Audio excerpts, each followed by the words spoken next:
What is going on with you complete athletes? Coach Ronnie here in the building, literally at the facility today, not at the house. Had a client just finished up. She's laying on the beamer, recovering, and after a great workout, she's gonna move on with her day, and that gives me time to talk to you all about what? About recovery. That's what we're talking about today. Um, that's what we're talking about today. Do I have any housekeeping? Yes, I do.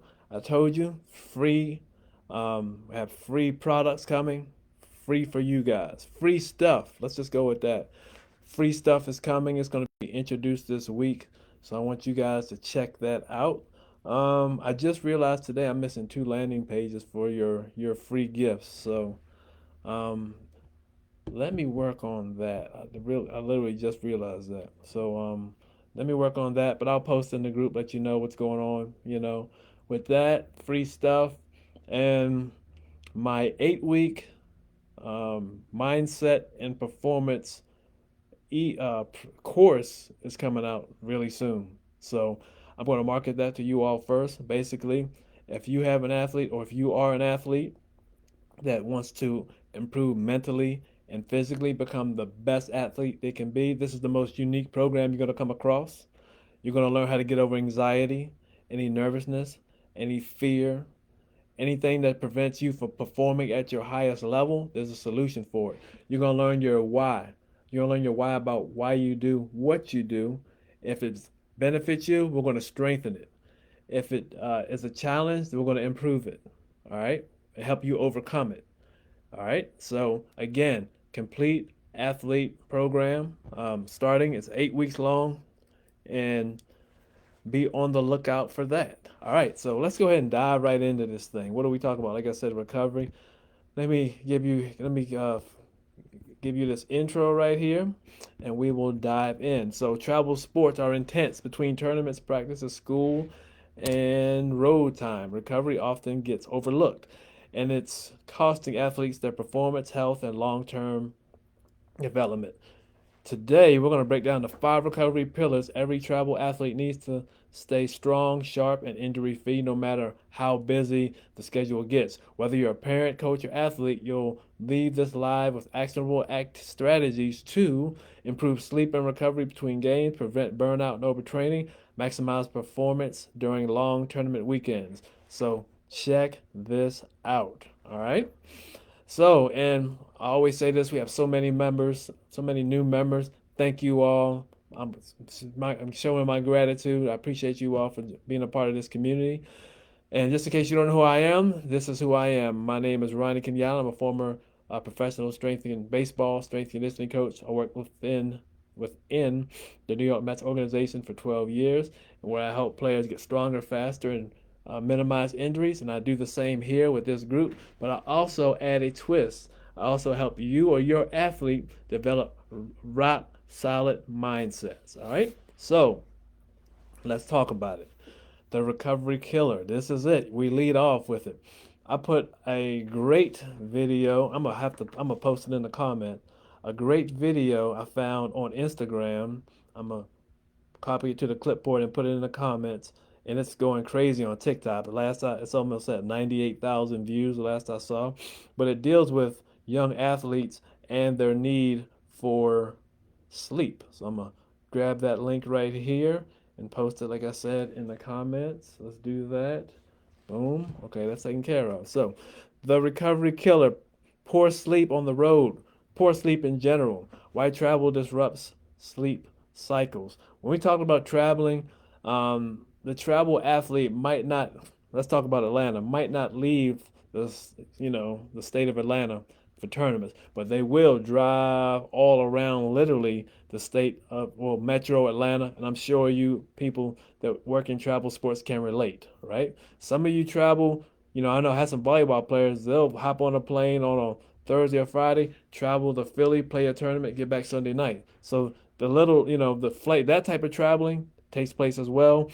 But what I see on a regular basis is these tournaments that are in Atlanta, and you end up driving all over the place throughout the day. So either way, traveling is tough. All right. So I wanted to say that so everybody can relate. So it disrupts sleep cycle. You know, different environments. You have buses, planes maybe, that just throws off your circadian rhythm, right? So different things. You also have like blue lights. They throw you off. Your phones, loud roommates, and if you are traveling, post game adrenaline. All these things can delay your sleep. Inconsistent wake times again affecting your circadian rhythm. Um, so these are all things that can throw your sleep patterns off. So what do we do? How can we overcome that? What are some tips? All right. Stick to a wind down routine. No screens 30 or 60 minutes before bed. That's one thing you can do. Turn off the screens, turn off the TVs, turn off the phones, all right? Pack a sleep kit. If you're actually on the road, like the volleyball player that I mentioned, bring your eye mask, bring your earplugs, your magnesium, glycinate, and essential oils like lavender. Those are all great for helping you fall asleep there. Use some type of white noise in the background. I use that every night. I prefer tones. I don't like music. Frequencies is one of my second favorites, but I enjoy those tones, the consistent tones. I enjoy that throughout the evening. It helps me fall asleep. And try the 4-7-8 breathing to fall asleep faster. All right, 4-7-8 breathing. I'm not even sure if I'm familiar with that. I would rather you just try belly breathing. Belly breathing. That's when or box breathing. You breathe in, expanding your stomach. You hold it for a second, then you relax. You do just repeat that. That's all. That's a lot easier. Well, not a lot easier, but it's easier and something I'm familiar with. So box breathing. All right, and aim for at least 8 to 9 hours of sleep, especially during tournaments. I was at a game yesterday. The guys who I follow, STB. I showed up. First thing Coach Cam says is, you got to talk to the guys about waking up. You know, they don't wake up and start playing like they're capable of till around 12, and start games. They can start games as early as 8, right? So you're missing half of the day of peak performance. So shoot for that 8 to 9 hours. Once you have that in your head, and as an athlete, once you have that 8 to 9 hours, that's a goal you're going to shoot for. To obtain that goal, you have to do the right things. You have to implement the travel tips, the sleep tips that I listed earlier, that I mentioned earlier, right? Now, if you're a parent, same thing. You have to tell your athlete, hey, we need to shoot for 8 to 9 hours. So that means the phone needs to be off. So that means the computer needs to be off, all right? That means we need to have some white noise in the background, whatever it takes, all right? We don't want to you know, make the athlete do sleep things that's not going to positively affect the athlete, right? It has to resonate with the athlete to work as well. So that's something that the parent and the athlete need to come up with. These are the tools, what works for you best, and then make that happen, all right? So, those are some tips for sleep. I think that pad is a great idea. Even at home, a lot of people do not have the mask or the plugs or take the magnesium and the lavender, the essential oils. Those things you can do right now, right? So, nutrition for recovery, not just fuel. All right, not just fuel, but for recovery. What to eat after games? We have to have some type of lean protein, right? We need protein to repair the muscle that was just broken down, right? Complex carbs as a source of energy, you combine those two. That's when you get the muscle repair and the glycogen replenishment, right? The lean protein and the carbs, basically muscle repair and energy, all right? Got some example here. You can go with some green chicken with rice and veggies, turkey sandwich, or some whole grain bread, chocolate milk, anything anything similar to that or similar is great for you. You can also go with some the best recovery snacks to pack. Best recovery snacks: Greek yogurt and berries. I think those are classics for people that are aware of how to eat the proper nutrition for recovery. Nut butter packets with bananas, tuna packets and whole grain crackers, hard boiled eggs and fruit, and low sugar protein bars. Low sugar protein bars. All right. So low sugar that's fine, but we don't want anything artificial in there. All right. If they're I'm not sure, to be honest with you. If they're making something low sugar and that's a natural process, that's fine. But we're saying fat free and all that stuff, that's chemical. And that's just going to make your recovery process worse. All right. Whatever you take in, it has to be natural first and foremost. All right. So if they have some low sugar bars that are naturally low in sugar, then fine. That's good. All right, things to avoid. Number one, fast food. A lot of you all think Chick-fil-A is your friend. Chick-fil-A is not your friend. That sandwich has 55 different ingredients in it. The burgers, the bun's not even bread. The butter's not even butter. All right, 55 ingredients. That stuff is not your friend. All right, fast food is high in sodium and delays digestion and slows recovery. All right, when you start off your day with that Chick-fil-A biscuit and you might be feeling a little lightheaded or just weak, come around lunch, that Chick-fil-A sandwich could be the reason. It is not your friend, all right? Sugary energy drinks, your blood sugar is going to crash. It feels great for a minute, but your blood sugar will crash and you're right back to the lightheadedness and not performing at your highest level. Fried snacks and packaged pastries, same thing, same thing. You're going to feel great initially, then you're going to crash. Replenish with in 30 to 60 post, what's that say? Replenish within 30 to 60 minutes post game for optimal recovery. So, what that means is after the game, there's a window, they're saying of between 30 and 60 minutes where you want to take in what I recommended above, right? The Greek yogurts, the tunas, the lean protein. That's when you want to take that in for that 30 to 60-minute window. And this is something hopefully a lot of you are doing already. You're stretching, you're doing your mobility and soft tissue work. Why is that important? That's a part of the recovery process. But back to back games, long car rides, turf fields cause tight hips, hamstrings, and low backs. All right. Things that you take for granted as athletes is trauma. All right. You're not supposed to be doing anything you do as an athlete. Your body's not built for a lot of these things, right? So you have to not work after cleaning. Okay, I got a text. I got a text. Let's see. Back to back. No, what I leave? Yeah, back to back games, long car rides. All these things that we all take for granted play a toll on the back, and you do that time over time, the body will pay a price. All right. Poor recovery leads to soreness, injury, and poor movement patterns. Poor recovery leads to soreness, movement, and poor movement patterns. Basically, what I've said previously, right? If you don't recover, if you're just sitting in cars and doing all these things that don't give your body a chance to recover, and just playing the game itself, if you don't give your body a chance to recover, you're going to deal with soreness, injury, and poor movement patterns. Best quick mobility. This is a mobility routine right here. I'm going to put this in the comments as well. We'll have that.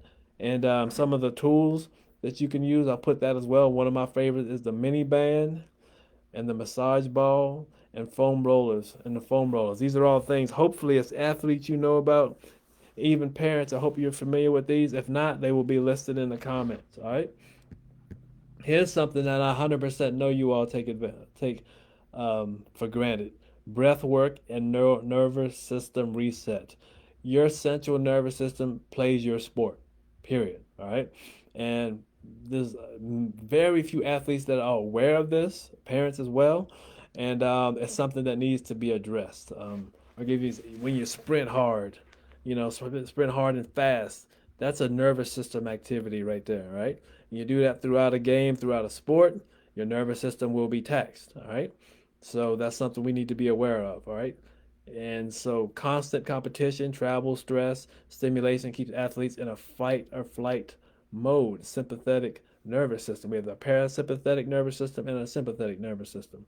When the sympathetic nervous system is activated consistently, you're in that fight or flight. That's going to delay the recovery process. All right, delay healing and increase anxiety. All right, how to reset it? Practice belly breathing. There it is. 4 seconds in through the nose, right? Exhale 6 to 8 seconds through the mouth. We call it belly breathing because normally if you breathe, your chest rises. What we want with belly breathing is our stomach to expand, all right? And you'll do this 1 to 3 minutes before bed or post game. help switch to that rest and digest mode, the parasympathetic activation. All right. Yeah, like I said, the sympathetic, not your friend. Parasympathetic, your friend. Slow things down and recover. Pre-game, energizing breath. Quick inhales and exhales, breathing, box breathing, 4 4 4 4. All right. So we speed things up. We're still we're doing the box breathing now, um, a form of belly breathing. So I believe it is. If I'm wrong, somebody can correct me in the comments. Um, and this is a more of an energizing breath. So quick inhales, quick exhales, quick inhales, quick exhales. Post game is all about calming things down. Long exhales, slow rhythm. Long exhales, slow rhythm. All right. And there's a belly breathing tutorial here. I'll post that in the comments as well. I'll just get this whole section right here. Now we're getting to the things you might be a little more familiar with: the hydration and the electrolyte recovery. Dehydration, that's a killer for performance right there. Slower reaction time when you're dehydrated and you're increasing your soreness. What to drink before the game: 16 to 20 ounces of water, 1 to 2 hours before game time. During game, just sip 4 to 8 ounces every 15 to 20 minutes. Post game, 16 to 24 ounces with electrolytes. We're in the recovery phase, right? Best hydration options: water with adding your own electrolytes. There's different examples of that, and you can't go wrong with coconut water, watermelon or cucumber infused water, homemade smoothie with spinach, banana protein, and almond. I'm a big fan of that. That's what I choose to do. That's something you can make the night before. And I'm saying bring your water as well, but that smoothie, you're gonna get that some protein, the spinach, some carbs. You get all that in the smoothie, right? So I would consider both myself. Bring the water, bring the smoothie. What you want to avoid are the Gatorades, your energy drinks, and your sodas. I mean, they're all loaded with chemicals and are loaded with sugar. So at the end of the day, you're going to spike, you're going to crash, and you're taking in all these uh, chemicals that your body doesn't recognize. All right. So stay away from that stuff. That's just going to compromise your performance. Soda, good Lord. If you're going to drink, soda's probably better for, it is better for cleaning your engine than it is for you being hydrated. Stay away from soda. You talk about a great way to destroy your performance. Drink sodas. One of the worst things you can drink. Fruit punch right behind it. You talk about a sugar crash. Fruit punch, and that's what they offer a lot at the concession stand, right? Sugar slash soda or fruit punch. So make the right decision. Tomorrow, both kids, I have another text. Um, let's see. So you make the right decision. That's all it is. It's just making the right decisions, right? All right.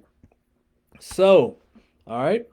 That's what we have so far. If you're finding value in this, drop a number 1 in the comments because the most valuable portion of the live is about to come. You all need actionable activities. You all need things you can do right now. If you're an athlete, you can do this right now. If you're a parent of an athlete, same thing. All right. 2 actionable activities I can give your athletes or parents. You can implement immediately after your Facebook Live on recovery for travel, sports, athletes. Action 1, build your travel recovery kit. We talked about something similar to this last week, all right? The objective here is to help your athletes be prepared and self-sufficient on the road. Have your athlete, with the help of the parent if needed, pack a small recovery bag to bring to every tournament or travel. You might want to have, if you're traveling, if you're doing the hotel traveling, I mentioned earlier, make sure you have your sleep apparel, your sleep aids, your sleep mask, your refillable water bottle, your mini foam roller, your massage ball, 2 or 3 healthy recovery snacks, protein bars, the nut butters, bananas, journal or small notebook to take, and a printed breathwork script or a visualization card. That's a solid kit, right? Recovery kit right there. Great idea. All right. So let's go. What do we have next? A post-game recovery checklist. Now the objective here is create goal to ritual, a go-to ritual after every game or practice. After each game, complete the 5-minute routine. Hydrate, First thing we do is hydrate. We take 12 to 16 ounces of water or an electrolyte drink. All right. Then we stretch, right? Hit three major areas: quads, hammies, and hips. Can't go wrong with those three, right? Then breathe, folks. Breathe. Do 1 minute of belly breathing. Inhale 4 times, exhale 6 times. And fuel, eat something with protein and carbs within that 30 to 60-minute window. All right. And reflect. Write one sentence on how you felt physically and mentally. All right. That's something all my guys in my course do. We call it the 3-2-1 technique.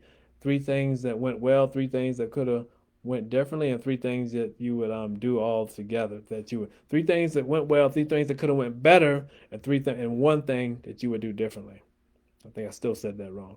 Three things that went well, two things that could have went better, one thing that you would want to do differently. All right, 3-2-1 technique. All right. This encourages athletes to stick to their checklist on the travel bag or phone wallpaper as a visual cue. Encourage athletes to stick with this checklist on the travel bag or phone wallpaper or as some type of visual cue. All right. So that is it. All right. That is it. Again, if you found value in this live, drop a 1 in the comments. Number 1, I'm going to go over those actionable activities one more time.